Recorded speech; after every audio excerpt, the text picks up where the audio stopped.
Yes yes cut అయినట్టుంది. Right.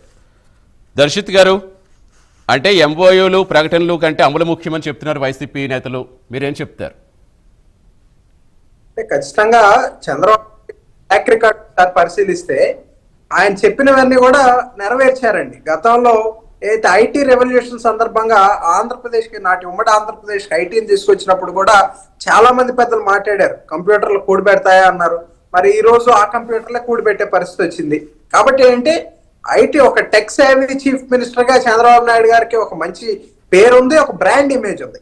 దానికి తగ్గట్లుగా రాష్ట్రంలో పవన్ కళ్యాణ్ గారి సహకారం, అదే విధంగా కేంద్రంలో నరేంద్ర మోడీ గారి సహకారం, మరి ప్రధానమంత్రి గారు కూడా భారతదేశాన్ని ఏఐలో మరి ప్రపంచం ముందు ఒక పోటీ పడేటటువంటి ఒక సూపర్ ఫోర్స్ గా తయారు చేయాలని ఒక ఆలోచనతో ఉన్న నేపథ్యంలో ఇదంతా కూడా ఒక మంచి కాంబినేషన్ గా తయారై రాబోయే రోజుల్లో ఆంధ్రప్రదేశ్ కి ఖచ్చితంగా స్వర్ణయుగమే ఉందని చెప్పి సందర్భంగా తెలియజేస్తాను. అంటే ఇది కేవలం ఏదో మాటల్లో చెప్పేసి వదిలేసేది కాదండి.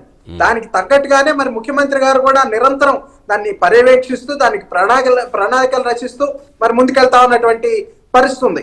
మనం చూసుకున్నట్లయితే చంద్రబాబు నాయుడు గారు గత సంవత్సరం ఏదైతే క్వాంటమ్ వ్యాలీ ఏర్పాటు చేస్తామని ప్రకటించారు. మరి మొన్న ఒక వారం 10 రోజుల నాడు దానికి శంకుస్థాపన చేయటం, అదే విధంగా త్వరితగతిన డిసెంబర్ నాటికే ఆంధ్రప్రదేశ్ లో అమరావతిలో ఒక క్వాంటమ్ కంప్యూటర్ ని లాంచ్ చేయాలి అనేటటువంటి ఒక లక్ష్యంతో పనులు జరుగుతా ఉన్నటువంటి పరిస్థితి ఉంది.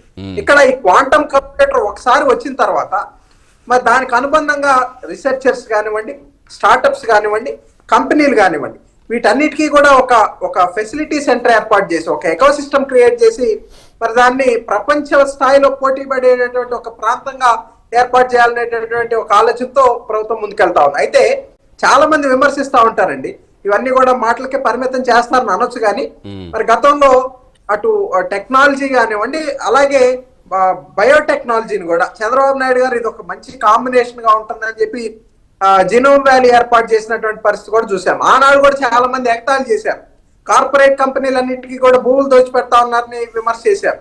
మరి మొన్న కరోనా సమయంలో మనం చూస్తే ఆ జినోమ్ వ్యాలీ నుంచే కరోనాకి వ్యాక్సిన్ వచ్చి ప్రపంచ స్థాయిలో మరి నాడు హైదరాబాద్ పేరు మారుమోగింది అంటే జినోమ్ వ్యాలీ వల్లే. రాబోయే రోజుల్లో ఖచ్చితంగా ప్రజలందరూ కూడా విశ్వసిస్తా ఉన్నారు. అమరావతిలో మరి గతంలో మనం చూసాం, మన యువత అంతా కూడా బెంగళూరుకో హైదరాబాద్కో లేదంటే ఇంకా అడ్వాన్స్డ్ గా ఒక అడుగు ముందుకేసి అమెరికాకో వెళ్ళి ఉద్యోగాలు చేసుకునే పరిస్థితి నుంచి రాబోయే రోజుల్లో అందరూ కూడా అమరావతి వైపే రానున్నారు అనేది ఒకటి ఖచ్చితంగా ప్రజలు విశ్వసిస్తా ఉన్నారు. దానికి అనుగుణంగా పారదర్శకంగా మరి మా నాయకులు చేస్తా ఉన్నటువంటి ప్రయత్నాలన్నీ కూడా ప్రజలకు కనబడతా ఉన్నాయి. రాబోయే రోజుల్లో దీన్ని ఖచ్చితంగా మేము ఒక సూపర్ సక్సెస్ ప్రాజెక్ట్ గా సాధించబోతా ఉన్నాం. చంద్రబాబు నాయుడు గారు ఎప్పుడు కూడా ఒకటే తెలియజేస్తారండి, వ్యక్తులు శాశ్వతం కాదు, మనం తీసుకునేటటువంటి నిర్ణయాలు శాశ్వతం, వాటిని అనుసరించేటటువంటి విధానాలు శాశ్వతం అని ఆయన ఎప్పుడు కూడా చెప్తా ఉంటారు. మరి ఇంకో 20-30 సంవత్సరాల తర్వాత ఎవరు ఉంటారో ఉండరో తెలియదు, కానీ ఈ రోజు నాటినటువంటి బీజం రేపు ఖచ్చితంగా ఒక వటవృక్షంగా మారి ఆంధ్రప్రదేశ్ రాష్ట్ర యువతకి ఒక మంచి ఫలాలు అందిస్తుంది అనేది అయితే మేము ఖచ్చితంగా ఆశాభావం వ్యక్తం చేస్తా ఉన్నాం. అంటే జనరల్ గా ఇప్పటికే చాలా టెక్నాలజీ ప్రాజెక్టులు ప్రకటించారు, ఆ ప్రకటించిన వాటిలో ఎన్ని గ్రౌండ్లు అమల్లోకి వచ్చాయని వాళ్ళు వేస్తున్న ప్రశ్నకి మీ ఆన్సర్ ఏంటి?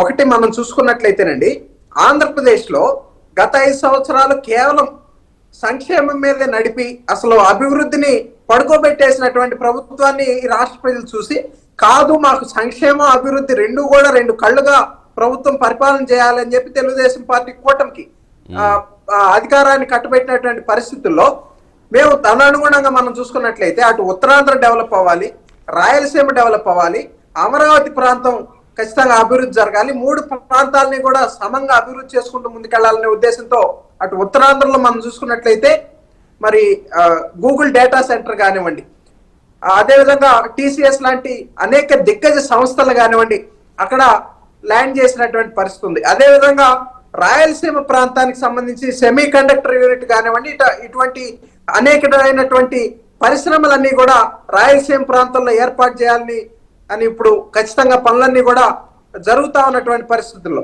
మనం చూసాం. ఇప్పుడు అమరావతి ప్రాంతానికి వచ్చేసరికి క్వాంటమ్ సంస్థ ఏదైతే క్వాంటమ్ వ్యాలీని అటు సిలికాన్ వ్యాలీకి ధీటుగా అమరావతిలో క్వాంటమ్ వ్యాలీని ఏర్పాటు చేయాలని చెప్పి ప్రయత్నాలు చేస్తా ఉన్న నేపథ్యంలో ఉమ్, ఇక్కడ ప్రజలను అడిగితే ప్రజలు చెప్తా ఉన్నారు ఎక్కడ రాష్ట్రంలో ఏమేమి సంస్థలు వచ్చాయి, మాట్లాడుతున్నారు, ఏమేం జరుగుతా ఉందని ప్రజలు చెప్తారు. నిన్న మనం చూసుకున్నట్లయితే ఏ సమ్మిట్ కి మరి సుందర్ పిచాయ్ గారు వచ్చి ఆయన కూడా చెప్తా ఉన్నారు వైజాగ్ కి ఏదైతే గూగుల్ డేటా సెంటర్ ఏర్పాటు చేయబడతా ఉంది, దాని ద్వారా అనేక మందికి అనేక ఉద్యోగ అవకాశాలు, అదేవిధంగా స్టార్టప్లకి అన్నిటికీ కూడా చక్కటి అవకాశాలు రాబోతా ఉన్నాయని చెప్పి ఒక కంపెనీ, ఒక దిగ్గజ కంపెనీ సిఇఓ చెప్తా ఉన్నటువంటి పరిస్థితిని ఖచ్చితంగా ప్రజలు గమనిస్తా ఉన్నారు. అంటే కొంతమంది మిడిమిడి జ్ఞానంతో ఈ చౌకబార్ రాజకీయాలు చేయాలో ఉన్న వాళ్ళు విమర్శలు చేయడం సహజం, కానీ ఖచ్చితంగా ఏం జరుగుతా ఉంది అనేది ప్రజలు నిరంతరం గమనిస్తా ఉన్నారు. ఉమ్. ఆ విమర్శలన్నిటికీ కూడా ప్రజలే తగిన గుణపాఠం చెప్తారని కూడా ఈ సందర్భంగా తెలియజేస్తా ఉన్నాం. రైట్. ఎస్ అనిల్ గారు, మెయిన్గా రామారావు గారు వచ్చారు. రామారావు గారు, షార్ట్ బ్రేక్ తీసుకొస్తున్న వరకు మీ దగ్గరికి అసలు ఏంటి మాటలు గారెడి మీకు ఎక్కడ కనిపిస్తోంది? టెక్నాలజీ